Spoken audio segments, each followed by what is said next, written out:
So hello guys, welcome back to our channel science lovers. इस video में हम revise करने जा रहे हैं क्लास 10th के साइंस का चैप्टर नंबर 7 जो है कंट्रोल एंड कोऑर्डिनेशन। इस चैप्टर को हम पूरा रिवाइज करेंगे इसी वीडियो में। इस वीडियो को आप एंड तक देखना बिल्कुल मत भूलिएगा, आपकी पूरी रिवीजन हो जाएगी इस चैप्टर की। हालांकि ये चैप्टर इस बार बोर्ड एग्ज़ाम्स में नहीं आ रहा है, लेकिन ये चैप्टर पढ़ना फ्यूचर के लिए ज़रूरी है। जो बच्चे आगे मेडिकल या फिर बायोलॉजी लेना चाहते हैं उनके लिए पढ़ना बहुत ज़रूरी है, इसलिए आप इस वीडियो को एंड तक ज़रूर देखिए। So let's get started.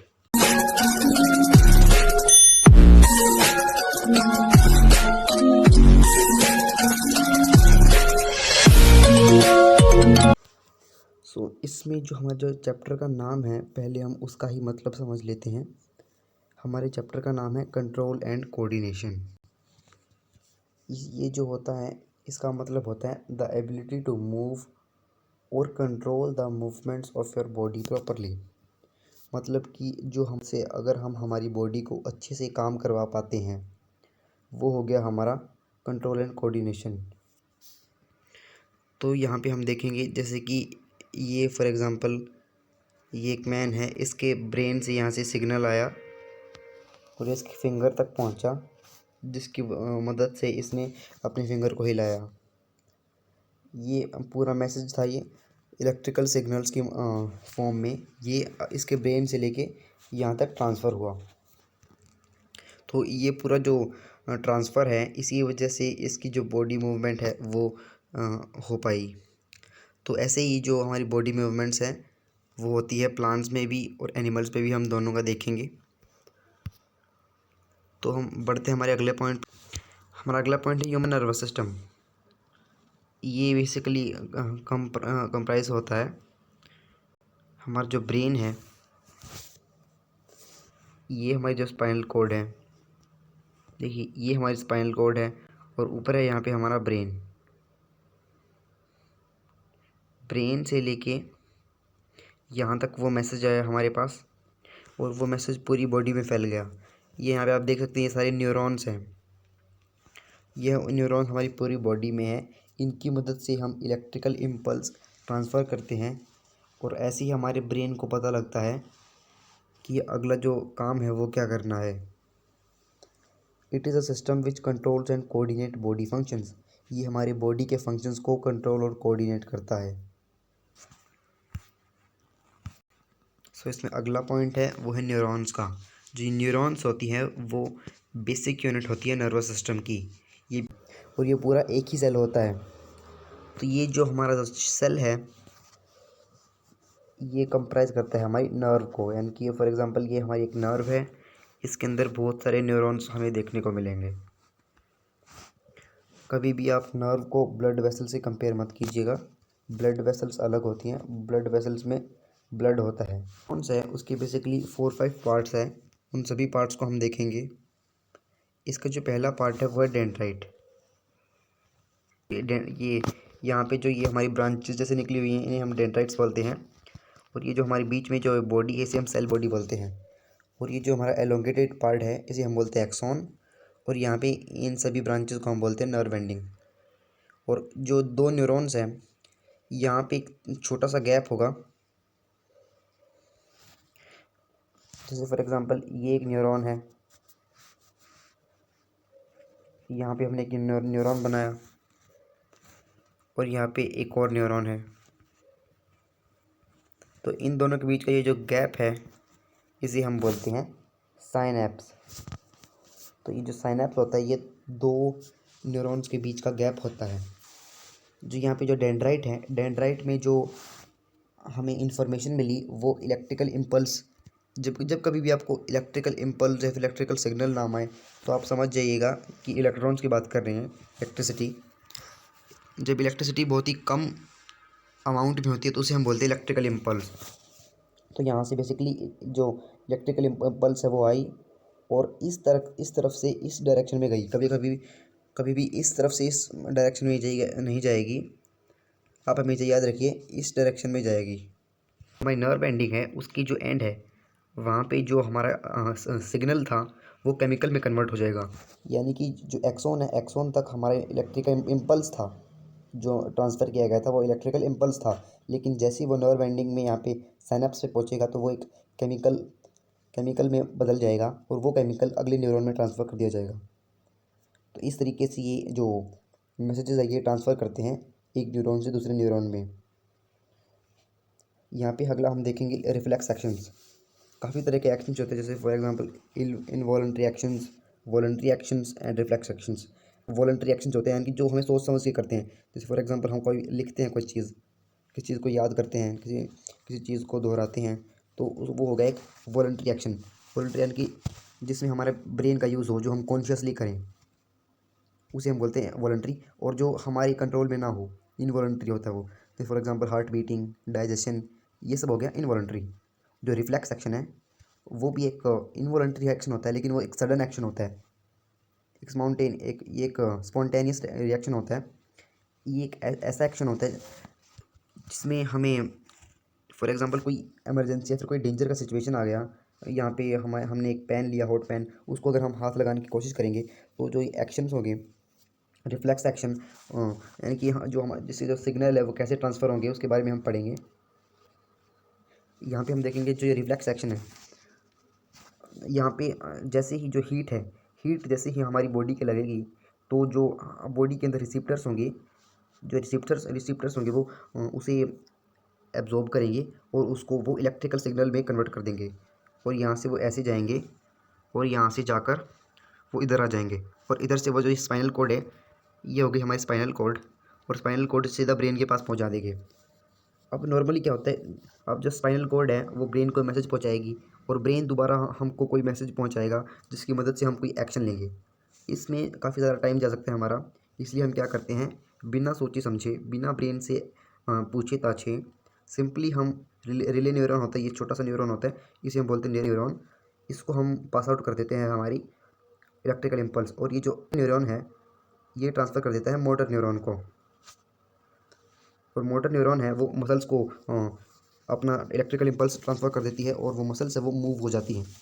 इसी तरीके से हम बिना सोचे समझे ही हम कोई एक्शन ले पड़ते हैं।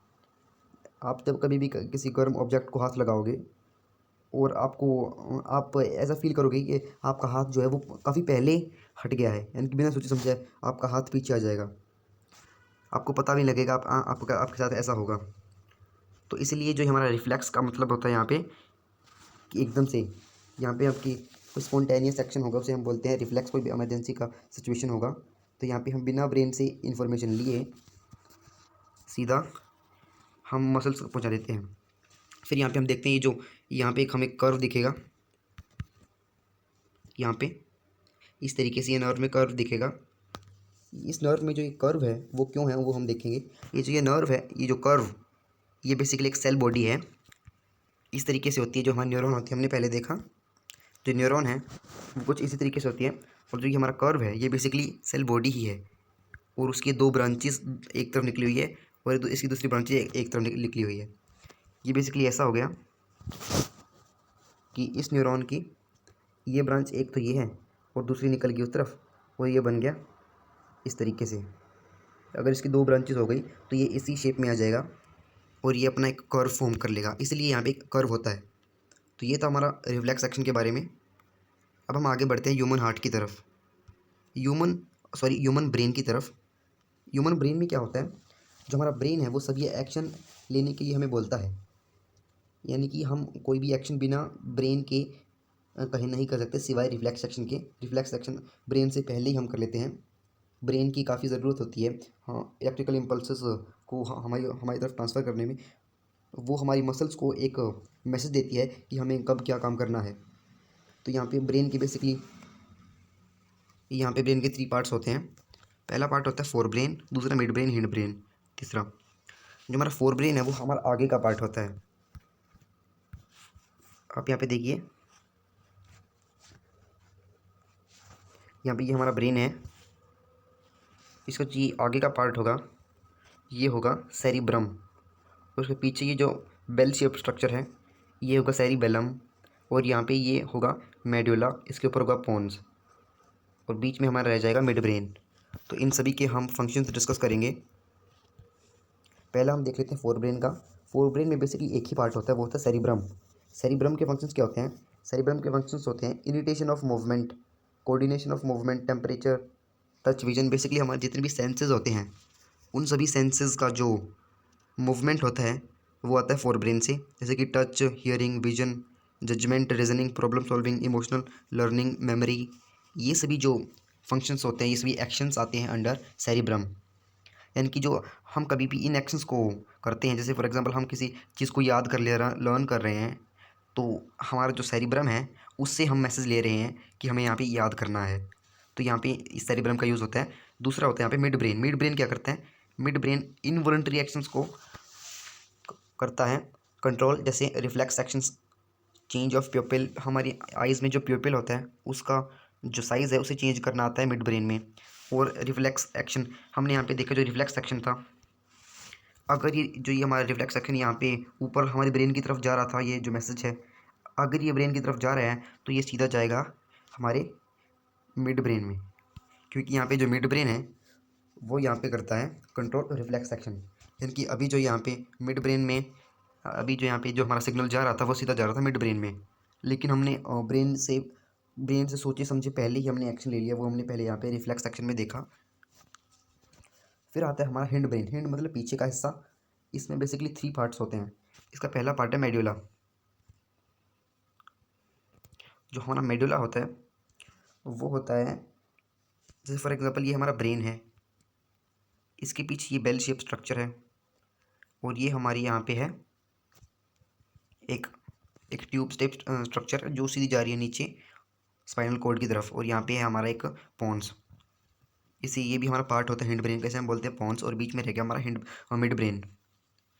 तो ये जो हमारा ये जो 3 पार्ट हैं इसमें, एक ये सेरिबेलम और एक ये पॉन्स और एक ये मेडुला। तो इसमें जो मेडुला है उसका एक्शन, उसका जो वो जो कंट्रोल करता है वो करता है कंट्रोल ब्लड प्रेशर, वोमिटिंग, कुछ ऐसी चीज़ें वो कंट्रोल करता है हमारा मेडुला। यानी कि जो नीचे का जो ट्यूब शेप स्ट्रक्चर होता है ना वो कंट्रोल करता है, जैसे for example blood pressure, vomiting, वो सभी कंट्रोल करता है। और इसके ऊपर एक ये जो छोटा सा एक बल्क शेप स्ट्रक्चर होगा ये कंट्रोल करता है actions like regulation of respiration. Respiration जैसे कुछ एक्शन, यानी कि रेस्पिरेशन कब लेना है, कितना लेना है। जब हमें सांस चढ़ जाते हैं तब हम ज़्यादा रेस्पायर करने लग जाते हैं, जब हम नॉर्मली बैठे रहते हैं तो हम आराम आराम से रेस्पायर करते हैं। ये सब आता है पोन्स से। पोन्स यहाँ पे एक मोटा, यहाँ पे एक बॉल शेप स्ट्रक्चर होता है। यहाँ पे देखिए ये जो ये रेड है ये हमारा होता है पोन्स, ग्रीन होता है हमारा मेडुला, और यहाँ पे जो हमारा पिंक है ये होता है सेरिबलम। जो यहाँ पे इस सेरिबलम का नाम क्यों है? क्योंकि यहाँ पे आता है बेल। बेल देखिए इसके नाम में, और ये बेल जैसे ही होते हैं। आपने देखा होगा ये बेल, इसके ऊपर ऐसे घंटी बजाते हैं, तो यहाँ पे वही है सेरिबेलम। ये एक्शन करता है जैसे holding a glass, moving in a straight line. तो ये सब जब हमारी बैलेंसिंग की जो एक्शंस होगी ये परफॉर्म करता है सेरिबेलम। तो जो हमारी बैलेंसिंग की एक्शन है वो हो गई सेरिबेलम में। पोन्स में आ गई regulation of respiration. Hind brain में हो गया हमारा ब्लड प्रेशर, वोमिटिंग जैसी कंट्रोल करता है। और जो हमारा मिड ब्रेन है वो करता है कंट्रोल रिफ्लेक्स एक्शन, तो हमने देखा रिफ्लेक्स एक्शन पहले। और चेंज ऑफ साइज ऑफ प्यूपिल वो कंट्रोल करता है। और जो हमारा सेरिबेलम है वो कंट्रोल करता सेरिब्रम कंट्रोल करता है लार्जेस्ट हिस्सा, learning, memory, touch, vision, hearing. ये जो हमारे 5 सेंसेस हैं इनको भी ये सेरिब्रम कंट्रोल करता है। बढ़ते हैं हमारे अगले पेज की ओर। हमने पहले देखा लाइफ प्रोसेस में कि जो हमारी ब्लड वेसल्स है वो कैसे प्रोटेक्ट होती हैं। उनके अंदर वो प्लेटलेट्स होती हैं, वो कभी भी बर्स्ट आउट हो जाती है तो प्लेटलेट्स काम आती है वहाँ पे उसको रिपेयर करने में। तो यहाँ पे हम देखेंगे कि जो हमारे ब्रेन और स्पाइनल कोड है वो कैसे कैसे प्रोटेक्ट होते हैं। बेसिकली जो हमारा जो ब्रेन है वो प्रोटेक्ट किया जाता है क्रेनियम से, जो हमारा स्पाइनल कोड है वो प्रोटेक्ट किया जाता है बैकबोन से। जो हमारा जो ब्रेन है वो एक ऐसे बलून शेप स्ट्रक्चर में बनता होता है। जो हमारी फॉर एग्जांपल ये हमारा एक पूरा ब्रेन है, ऐसा हमारा ब्रेन होता है। ये पूरा एक बलून से स्ट्रक्चर में फिल्ड होता है, और जो हमारा बलून है इसमें भरा रहता है कुछ लिक्विड सा। ये लिक्विड क्यों होता है? क्योंकि ये शॉक एब्जॉर्बिंग एक मीडियम करता है, ताकि जो पूरा ब्रेन है इलेक्ट्रिकल इम्पल्स आएंगे हमारे वहाँ से नीचे से न्यूरॉन से, और वो उनको एब्जॉर्ब करने के लिए भी तो चाहिए। तो ये जो हमारा लिक्विड है पूरे ब्रेन के आसपास वो एब्जॉर्ब करता है सभी शॉक्स को, इलेक्ट्रिकल शॉक को। और इसके भी बाहर होता है हमारा स्कल, जिसे हम क्रेनियम भी बोलते हैं। यहाँ पे इस तरीके से बाहर स्कल होता है। तो ये बेसिकली पूरा लेयर बन जाती है जो हमें हमारे ब्रेन को प्रोटेक्ट करता है, और जो हमारी स्पाइनल कॉर्ड है वो प्रोटेक्ट की जाती है बैकबोन में। ये तो आपको सभी को पता ही होगा, ये हम काफ़ी सीखते आ रहे हैं। फिर हमारा कि हमने जो इलेक्ट्रिकल सिग्नल है वो भी जनरेट कर ली न्यूरॉन से, वो हमने ब्रेन तक भी पहुंचा दिए। ब्रेन ने ये भी बोल दिया चलो एक्शन ले लो मसल्स को, लेकिन जो मसल सेल्स है वो मूव कैसे होंगे उनके बारे में हम देखेंगे। जो मसल सेल्स है, बॉडी पार्ट्स, वो बेसिकली बने होते हैं मसल से। हमारे जो जितनी भी बॉडी पार्ट्स हैं वो कैसे मूव करेंगे उससे सब पहले समझना होगा कि जो हमारे जो बहुत सारी बॉडी पार्ट्स हैं वो उसके अंदर होती है मसल्स, और मसल्स के अंदर होते हैं मसल सेल्स। तो क्या होगा कि जो हमारे जो मसल सेल्स हैं उसके अंदर एक स्पेशल प्रोटीन होता है जो उनके सेल शेप और पोजीशन को चेंज करने में मदद करता है। जैसे ही मसल सेल्स से को फॉर एग्जांपल हम इस केस में देख लेते हैं, यहाँ पे हमारी मसल सेल्स हैं। इन मसल सेल्स से जैसे मोटर न्यूरॉन से यहाँ पे हमें एक मैसेज मिलेगा कि चलो तुम अपना काम करो। तो क्या होगा, इसमें जो प्रोटीन होगा, ये बेसिकली एक प्रोटीन होता है, स्पेशल प्रोटीन। ये क्या करेगा, ये जो मसल सेल्स है उनके शेप को चेंज कर देगा, और जैसे उनके शेप को चेंज करेगा तो वो जो हमारी मसल सेल्स है वो मूव करने लग जाएगी, वो हमारी बॉडी मूवमेंट अकर हो जाएगी। यानी कि सेल्स के चेंज करने से ही हमारी बॉडी मूवमेंट होती है। हाँ, जैसे कि हम फिंगर्स को हिला रहे हैं, पैर को अगर मिला रहे हैं, तो किसकी वजह से हो रहा है, वो होता है मसल सेल्स के ऊपर नीचे होने से। क्योंकि जो हमारी मसल सेल्स है वो जैसी शेप के को चेंज कर लेगी, कोई सिकुड़ जाएगी, कोई बल्ज आउट हो जाएगा, उसकी वजह से हमारी मूवमेंट होती है। फिर हम बढ़ते हैं कोऑर्डिनेशन प्लांट्स। हमने लाइफ प्रोसेस देखे सभी, प्लांट्स के भी देखे हमने, हम रिप्रोडक्शन भी प्लांट्स का भी देखेंगे और एनिमल्स का भी देखेंगे, और ये हमारा कोऑर्डिनेशन हमने एनिमल्स का पढ़ लिया। अब हम प्लांट्स के बारे में पढ़ेंगे। प्लांट्स के अंदर होता क्या है कि जो प्लांट्स के अंदर ना तो कोई नर्वस सिस्टम होता है और ना ही होता है उनके अंदर कोई भी मसल। तो वो कैसे वो इलेक्ट्रिकल इम्पल्स जनरेट करते हैं, कैसे वो मूव होते हैं, उनके बारे में हम पढ़ेंगे इस सेक्शन में। तो यहाँ पे क्या होगा, जो हमें बेसिकली दो टाइप की मूवमेंट देखने को मिलेगी। कोऑर्डिनेशन अगेन एक ऐसा प्रोसेस है जिसमें बॉडी मूवमेंट होती है, और कोऑर्डिनेशन मतलब कि जो सभी बॉडी पार्ट्स एक दूसरे के साथ कोऑर्डिनेट होकर काम करें और वो बॉडी मूवमेंट में मदद करें, तो उसे हम बोलते हैं कोऑर्डिनेशन। तो हम प्लांट्स में कैसे होगा वो देखेंगे। प्लांट्स में जो हमारा कोऑर्डिनेशन है आप उसे मूवमेंट से रिलेट कर लीजिएगा। जब कभी भी कोऑर्डिनेशन शब्द आए तो हम यहाँ पे देखेंगे जो मूवमेंट है वो कैसे होगी प्लांट्स में। तो मूवमेंट देखेंगे हम यहाँ पे।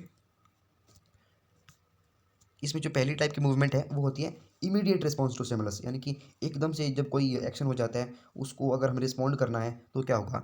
ऐसी जो एक्शंस होते हैं उन्हें हम नेस्टी भी बोलते हैं, नेस्टी। और इसके जो अपोजिट होते हैं यानी कि ग्रोथ से रिलेटेड, उन्हें हम ट्रोपिज्म भी बोलते हैं। यानी कि एक तो जो हमें कोई एक ऐसा एक्शन करना है जिसमें कोई भी डायरेक्शन नहीं है, यानी कि किसी भी डायरेक्शन में मूवमेंट हो सकती है। यहाँ पे आप देखिए जो टच मी नॉट प्लांट है, अगर हम इसको हाथ लगाएंगे तो ये सिकुड़ सा जाएगा, वो हम देखेंगे कैसे सिकुड़ेगा। लेकिन ये होता क्यों है वो हम देखेंगे, क्योंकि जो ये एक होता है, ये स्टिमुलस जो होता है, हमारी जो बॉडी है वो एक तरह से स्टिमुलस है इसके लिए। अगर जैसे हम इसको हाथ लगाएंगे तो इसके अंदर कुछ केमिकल रिएक्शन जनरेट होंगे और वो प्रोड्यूस करेंगे इलेक्ट्रिकल इम्पल्स, और वो इम्पल्स क्या करेंगे, वो हर एक सेल तक पहुंच जाएंगे और वो अपना वाटर लेवल अप डाउन करके मूवमेंट कर लेंगे।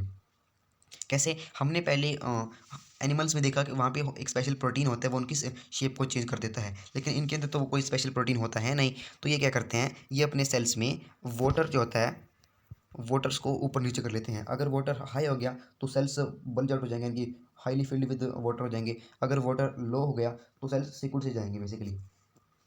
तो यहाँ पे ऐसे यहाँ मूवमेंट होगी। अगर हम यहाँ पे देखें कि they change their shape by adjusting the amount of water in them, resulting in swallowing and shrinking of cells, leading to movement in shape। यहाँ पे हमने कहा था कि जो दो टाइप की मूवमेंट देखेंगे। पहली मूवमेंट होगी नेस्टी। नेस्टी ऐसी मूवमेंट होती है जो इंडिपेंडेंट ऑफ डायरेक्शन होती है, यानी कि इसके अंदर कोई भी डायरेक्शन नहीं होती है, इंडिपेंडेंट ऑफ डायरेक्शन होती है। मतलब कि कोई भी डायरेक्शन में मूवमेंट हो जाए, बस हो जाए, ये होता है इसका मोटिव। जैसे हमने यहाँ पे देखा कि जो ये हमारा जो टच मी नॉट प्लांट है इसमें कोई डायरेक्शन नहीं थी, ये ज़रूरी नहीं ये अब आपकी तरफ मूव हो। अगर कोई लीफ ऐसे हो तो वो नीचे की तरफ भी मूव हो सकते थे, उसके जो लीव्स हैं। तो यानी कि इसमें कोई कोई भी डायरेक्शन नहीं है, डायरेक्शन तो रिलेटेड है ही नहीं है। तो यानी कि इसमें अगर कोई डायरेक्शन का यूज़ है नहीं तो इसे हम बोलते हैं नेस्टी। फिर हम आगे नेस्टी से जो अपोजिट है ट्रोपिज्म, उसके बारे में पढ़ेंगे। ये होता है हमारा coordination due to growth. Growth की वजह से जो हमारा जो ट्रोपिज्म होता है, कोऑर्डिनेशन होता है, उसे हम बोलते हैं ट्रोपिज्म। ट्रोपिज्म अगेन जो हमारा जो डायरेक्शन डायरेक्शन पे डिपेंड करता है, प्लांट का डायरेक्शन। जैसे यहाँ पे जो प्लांट का डायरेक्शन है वो स्टिमुलस के डायरेक्शन पे डिपेंड नहीं कर रहा था मूवमेंट, लेकिन जो प्लांट का डायरेक्शन है यहाँ पे स्टिमुलस के डायरेक्शन पे डिपेंड करेगा। कैसे, वो हम देखेंगे। इसको हम ट्रोपिज्म पे बुलाते हैं। जैसे पहले वाले को हम नेस्टी बुलाते थे, इसको हम ट्रोपिज्म बुलाते हैं। तो यहाँ पे जो हमारा पहला ट्रोपिज्म है वो फोटोट्रोपिज्म। फोटो का मतलब होता है सनलाइट। अगर यहाँ से फॉर एग्जांपल खिड़की में से सनलाइट आ रही है तो ये प्लांट क्या करेगा, ये प्लांट जो है अपने जो स्टेम है वो इस तरफ बेंड कर लेगा। वो इस तरफ बेंड क्यों करेगा, क्योंकि जो उसे सनलाइट चाहिए और वो अपना फ़ायदा ही करेगा। उसे फोटोसिंथेसिस करने के लिए सनलाइट तो चाहिए, तो ये वो सनलाइट से दूर थोड़ी ना भागेगा ताकि वो मर जाए। वो मरना तो नहीं चाहेगा, इसलिए वो भागेगा सनलाइट की ओर। तो अब ट्रोपिज्म था ये हमारा, डायरेक्शन पे डिपेंड करता है अगेन। ट्रोपिज्म इसलिए क्योंकि ये इस तरफ थी उस सनलाइट की डायरेक्शन, तो ये इस तरफ हुआ। अगर सनलाइट की डायरेक्शन फॉर एग्जांपल इस तरफ होती तो ये इस तरफ चला जाता। तो यहाँ पे अगेन जो डायरेक्शन है वो एक मेन मोटिव बन चुका है, एक पर्टिकुलर डायरेक्शन में जाना है इस प्लांट का, तो इसलिए हम बोलते हैं ट्रोपिज्म। डायरेक्शन जब भी आ जाए तो यहाँ पे ट्रोपिज्म लिख देना कि according to direction of the stimulus, तो यहाँ पे आ जाएगा हमारा ट्रोपिज्म। फोटोट्रोपिज्म था यह हमारा कि जो प्लांट की स्टेम है वो उस तरफ बेंड हो जाएगी। दूसरा हमारा जियोट्रोपिज्म। जियो शब्द जब भी याद आए जब आपको आना चाहिए ग्रेविटी याद, क्योंकि जी से जियो, जी से ग्रेविटी।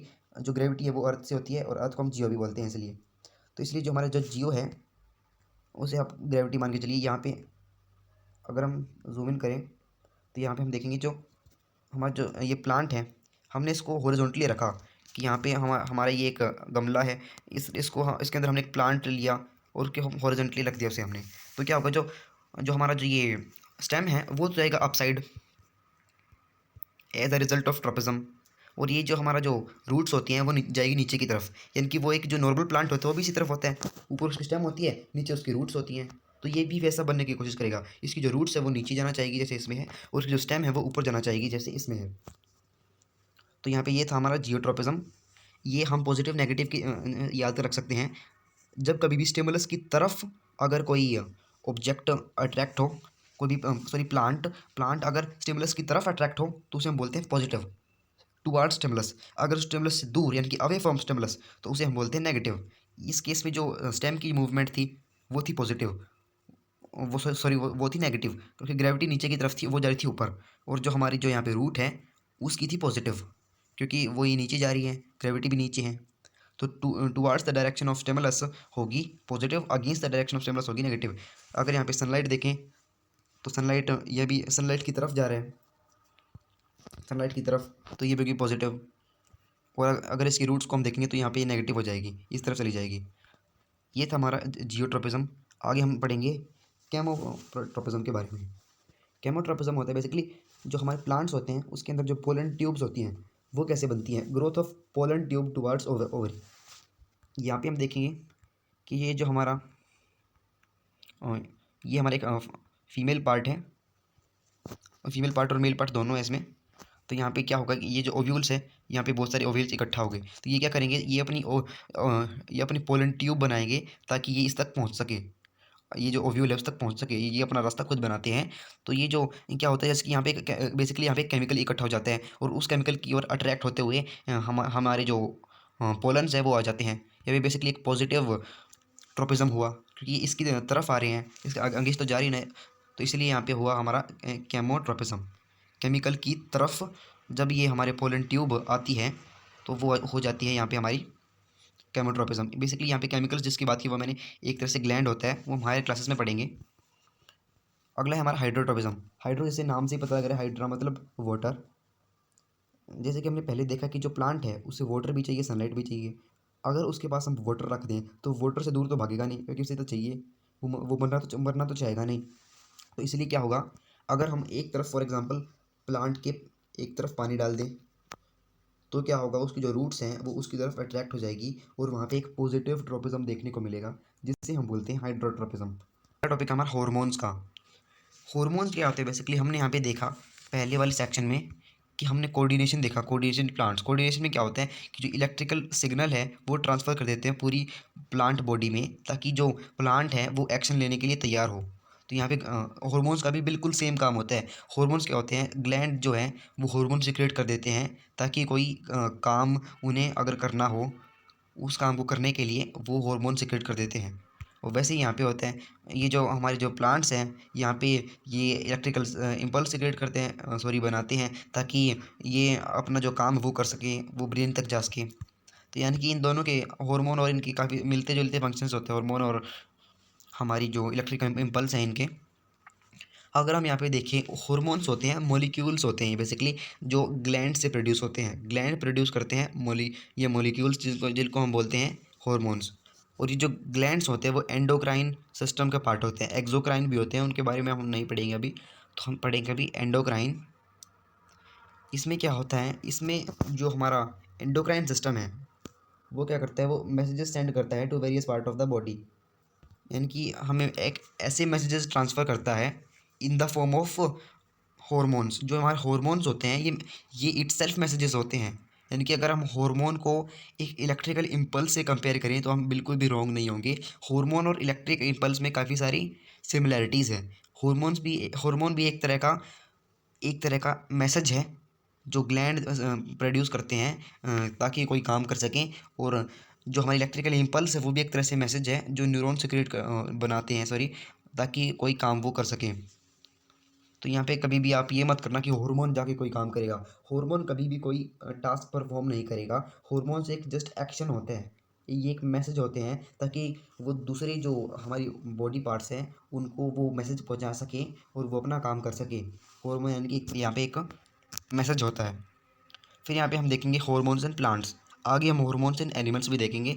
पहले हम पढ़ लेते हैं हार्मोन्स एंड प्लांट्स। यहाँ पे हमारा जो पहला हम यहाँ पे 5 हार्मोन्स देखेंगे। पहला हार्मोन है हमारा एब्सिसिक एसिड। ये एक ऐसा एसिड होता है जो बेसिकली उसका यूज़ क्या होता है, वो स्टोमेटा को क्लोज करने में काम आता है।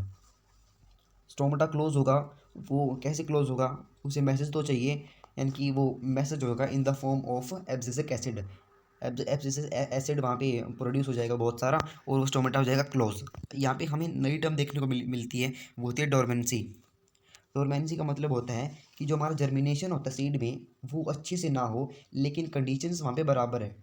यानी कि सीड वहाँ पे हमने बो दिया, वहाँ पे बराबर कंडीशन है सारी, लेकिन फिर भी वहाँ पे वो सीड उग नहीं रहा क्योंकि वहाँ पे टफ कोट है काफ़ी सीड का, इसीलिए उसे हम बोलते हैं डोरमेंसी। यानी कि जब कभी भी सीड को उगने में दिक्कत आए उसे आप रिलेट कर लीजिएगा डोरमेंसी से। एब्सिसिक एसिड क्या करता है, जैसे फॉर एग्जांपल हमने कोई सूखी ज़मीन है उसके अंदर कोई बीज डाल दिया, फॉर एग्जांपल बीज बो दिया सूखी ज़मीन में, तो वहाँ पे कोई रेन तो होगी नहीं, तो वहाँ पे बहुत सारा एब्सिसिक एसिड प्रोड्यूस हो जाएगा।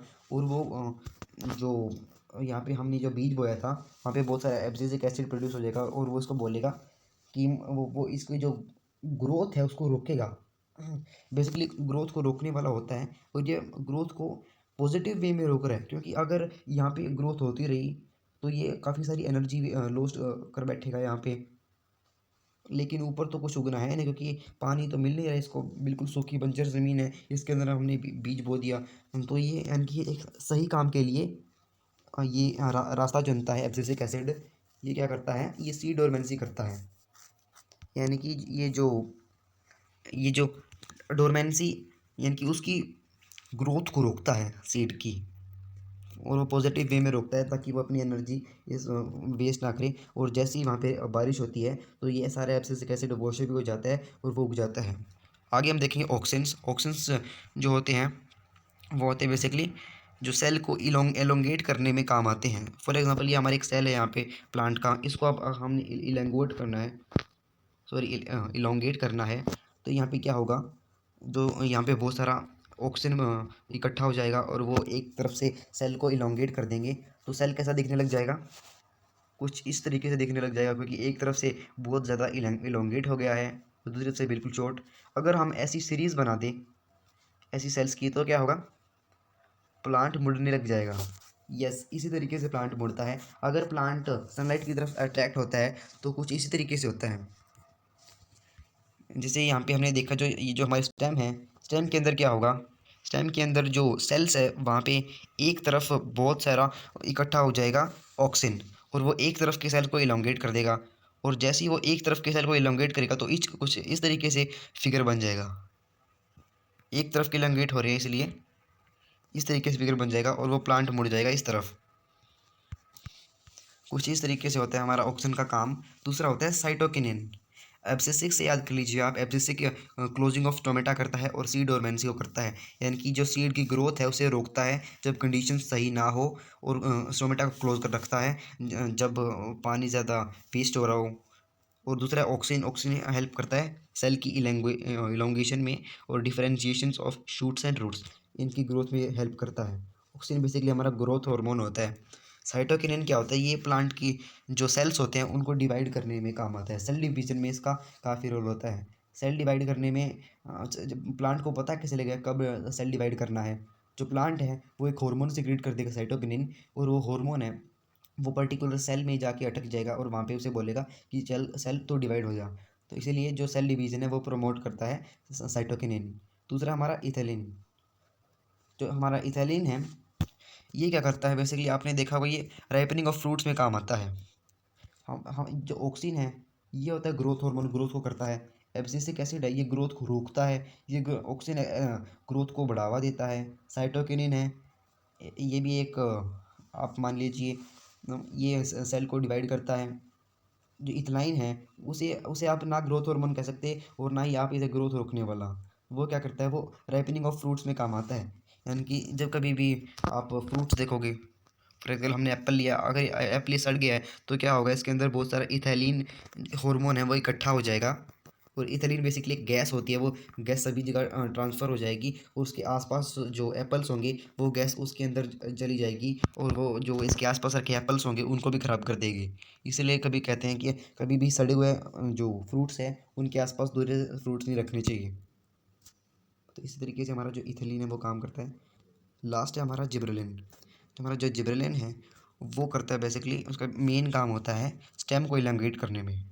जब स्टेम है उसके यहाँ पे अगर बहुत सारा जिब्रेलिन इकट्ठा हो गया तो इसको वैसे इलॉन्गेट कर देगी। तो ये जर्मिनेशन ऑफ सीड्स में भी काम आता है, स्प्राउटिंग ऑफ बर्ड्स। वो जो हमारी जो स्टेम है उसके अगर आसपास इकट्ठा हो गया जिब्रेलिन तो वो स्प्राउटिंग ऑफ बर्ड्स में भी काम आएगा। फिर होगा हमारा elongation of stem, stimulation of flower, development of fruit, breaking the dormancy in seeds and birds. Breaking the dormancy मतलब कि डोरमेंसी होता है जो सीड है हमारा उसको ग्रोथ, उसकी ग्रोथ होने से रोकना। और ब्रेकिंग द डोरमेंसी मतलब कि उसकी ग्रोथ का होना, यानी कि उसकी ग्रोथ में प्रमोट करता है। हमने पहले बताया ये जो जिब्रेलिन है ये ग्रोथ हार्मोन होता है, और आपको इस स्टेम की इलोंगेशन में याद रख लीजिए। और जो हमारा ऑक्सिन है वो ग्रोइंग टिप्स पे होता है प्लांट की सेल्स की, और जो हमारा जिब्रेलिन है वो होता है स्टेम्स पे। तो आप इनकी ये एग्जांपल याद रख लीजिए। आगे आते हैं हम हॉर्मोन्स इन एनिमल्स में। एनिमल्स में काफ़ी सारे हॉर्मोन्स होते हैं जैसे pituitary, thyroid, adrenal, pancreas. Pancreas ये मैं आपको बता रहा हूँ ये सारे ग्लैंड्स हैं, ग्लैंड सिक्रेट करते हैं हार्मोन, और हार्मोन टारगेट साइट पे जाके अपना काम करते हैं। जो ये हमारा एंडोक्राइन सिस्टम, एंडो एंडो मतलब इन, जो हमारी इनर बॉडी में जो हमारे ग्लैंड्स होते हैं वो आते हैं हमारे एंडोक्राइन सिस्टम में। एंड एक्सोक्राइन सिस्टम भी होता है, उसके बारे में हम नहीं पढ़ रहे अभी। तो हमारा जो पिट्यूटरी ग्लैंड है वो सिक्रेट करता है ग्रोथ हार्मोन। उसका काम होता है हम हमारी पूरी बॉडी के जो ग्रोथ है उसको रेगुलेट करना। तो यहाँ पे जो जो हमारी पिट्यूटरी है एक और काम करता है, वो है जो सभी एंडोक्राइन ग्लैंड्स हैं उनका मास्टर ग्लैंड होता है, उन सभी को वो एक तरह से रेगुलेट करता है, उन सभी को कंट्रोल करता है। दूसरा होता है हमारा थायराइड। थायराइड सिक्रेट करता है थायरोक्सिन। जो हमारा थायरोक्सिन है वो हमारा जो बॉडी की जो बैलेंस ग्रोथ है, और जो हमारा जो मेटाबॉलिज्म की सेल्स के अंदर होने वाली सभी केमिकल रिएक्शन उनको वो रेगुलेट करता है, उनको कंट्रोल करता है थायराइड। इसकी जो हमारा जो इंसुलिन जो होता है जितना ज़्यादा इंसुलिन हमारी बॉडी में होगा उतना ज़्यादा थायराइड वो जो हमारा जो थायराइड है वो ग्लैंड प्रोड्यूस करेगा थायरोक्सिन। यानी कि हम जब भी हम कहते हैं आयोडाइज्ड सोल्ट लेना चाहिए, आयोडीन जो होता है वो नमक में होता है। आयोडीन जो है वो थायरोक्सिन, जितना ज़्यादा हम आयोडीन खाएंगे उतना ज़्यादा हमारे अंदर थायरोक्सिन होगा। आयोडीन की डेफिशिएंसी हमें गोइट्री भी हो सकता है जिसमें नेक काफ़ी स्वोलन हो जाती है, क्योंकि अभी जो हमारे जो थायराइड ग्लैंड है ये स्वेलअप हो जाते हैं। फिर यहाँ पे हम देखते हैं एडर्नल ग्लैंड। एडर्नल ग्लैंड होते हैं हमारे एडर्नलिन से सिक्रेट करते हैं वो बॉडी को इमरजेंसी के लिए प्रिपेयर करते हैं। कैसी इमरजेंसी, जैसे फॉर एग्जांपल अगर हमारे सामने कोई स्नेक आ गया तो उसे हम देख के डर जाएंगे तो क्या होगा, जो अगर हम चाहे तो हम उससे लड़ सकते हैं, फिर हम उससे भाग सकते हैं। उसके लिए हमें एनर्जी जो चाहिए, इसलिए हमारा जो हार्ट है वो जल्दी जल्दी धक धक करने लग जाता है। इसलिए हम कहते हैं हमारा मेरा दिल तो धक धक करने लग गया, जैसे कि कोई भी डर लग गया ज़्यादा। तो जो हमारा जो ये एड्रेनलिन है वो हमें इमरजेंसी के लिए प्रिपेयर करता है, और हमारा इंसुलिन है वो कंट्रोल करता है sugar level in the blood. Blood में जितना ज़्यादा इंसुलिन होगा, सॉरी ब्लड में जितना ज़्यादा ब्लड में शुगर होगा, उतना ज़्यादा इंसुलिन प्रोड्यूस होगा। और वो जो इंसुलिन है वो शुगर को एब्जॉर्ब करेगा, और उसको जो वो है वो एक रेगुलेट करेगा एक तरह से बेसिकली। तो यहाँ पे हमारा जो टेस्टिस ऑफ ओवरीज है वो जो हमारी मेल रिप्रोडक्टिव सिस्टम और फीमेल रिप्रोडक्टिव सिस्टम है, इन दोनों की ग्रोथ में हेल्प करता है। और जितने भी हमारी प्यूबर्टी में चेंजेस है गर्ल्स में वो आते हैं ईस्ट्रोजन की मदद से, और बॉयज़ में वो टेस्टोस्टेरोन की मदद से। ये हमने यहाँ पे देखा हॉर्मोन्स एंड एनिमल्स। फिर हम यहाँ पे अगर आप एनसीईआरटी पढ़ेंगे एक एक लाइन, तो वहाँ पे हमें एक टर्म देखने को मिलेगी जिसमें कहा गया है कि फीडबैक मैकेनिज़्म। उसके बारे में पढ़ेंगे हम। जो हमारा जो फीडबैक मैकेनिज़्म है वो एक ऐसा मैकेनिज़्म होता है जिसमें जैसे फीडबैक है, फीडबैक पता होगा आपको। फीडबैक यानी कि कोई हमने प्रोडक्ट ख़रीदा तो उसको हम बताने के लिए कैसा है, ये ठीक ठाक है, कैसा आपको बड़े बढ़िया लगा, तो उसको बताने के लिए हम फीडबैक देते हैं। जैसे फॉर एग्जांपल हम पेनक्रियाज, हमारे यहाँ पे पेनक्रियाज ने पेनक्रियाज को पता लगा कि हमारी जो बॉडी है उसके अंदर शुगर लेवल हाई हो रखा है। तो क्या होगा, जो इंसुलिन है वो और भी ज़्यादा प्रोड्यूस होने लग जाएगा, और इंसुलिन जो हमारे ब्लड है उसके अंदर से शुगर एब्जॉर्ब कर लेगा। तो इस तरीके से पेनक्रियाज को मैसेज मिल जाएगा और इंसुलिन को बढ़ा देगा। और जैसे ही वो बहुत ज़्यादा शुगर एब्जॉर्ब करने लग जाएगा ब्लड से, तो एक टाइम ऐसा आएगा कि जो ब्लड की शुगर लेवल है वो डाउन चली जाएगी। क्योंकि वो अगर वो डाउन भी जाना ठीक नहीं है, एक्सट्रीम में जाना हमेशा डेंजरस होता है, तो कभी भी एक्सट्रीम में नहीं जाना चाहिए। वैसे ही यहाँ पे होगा, जो हमारा जो अगर इंसुलिन लगातार प्रोड्यूस होता रहा तो ब्लड शुगर बिल्कुल डाउन चला जाएगा। और फिर वो क्या होगा कि जो पेनक्रियास के पास मैसेज पहुँचाएगा वो एक तरह से, वो ऐसा मैसेज पहुँचाएगा कि बस करो, अब आप इंसुलिन को और मत प्रोड्यूस करो, बहुत कम हो चुका है, इट्स फाइन नाउ। तो या तो यहाँ पे जो पेनक्रियास है वो बंद कर देगा इंसुलिन को प्रोड्यूस करना। तो इस तरीके से हमारा जो फीडबैक है, जो हमारी जो ब्लड है उसने पेनक्रियास को एक फीडबैक दिया। फीडबैक क्या दिया कि बस कर, अब और इंसुलिन मत प्रोड्यूस कर, हमारे इसमें भी काम चल जाएगा, हमारी जितनी ब्लड में शुगर है। ये एक ऐसा मैकेनिज्म होता है जो अमाउंट ऑफ हार्मोन रेगुलेट करता है हमारे अंदर, यानी कि हार्मोन कब ज़्यादा करना है कब कम करना है, इस तरीके से रेगुलेट होता है वो। अगर ब्लड में काफ़ी ज़्यादा हाई शुगर लेवल हो गया तो सीधा पेनक्रियास के पास मैसेज पहुंच जाएगा कि अब हाई हो गया है, इंसुलिन को प्रोड्यूस करते हैं ताकि वो ज़्यादा एब्जॉर्ब करें शुगर को। तो ये था आज की हमारी इस वीडियो में। आई होप आपको सभी कॉन्सेप्ट क्लियर हो गए होंगे। और अगर आपने अभी हमारे तक चैनल को सब्सक्राइब नहीं किया है तो प्लीज़ यार सब्सक्राइब कर दो, और इस वीडियो को जितना पॉसिबल हो सके उतना ज़्यादा शेयर करो, और हमें कमेंट में लिखते बताते रहो कि आपको परेशानियों का सामना करना पड़ रहा है। And after all, thanks for watching. That's alright.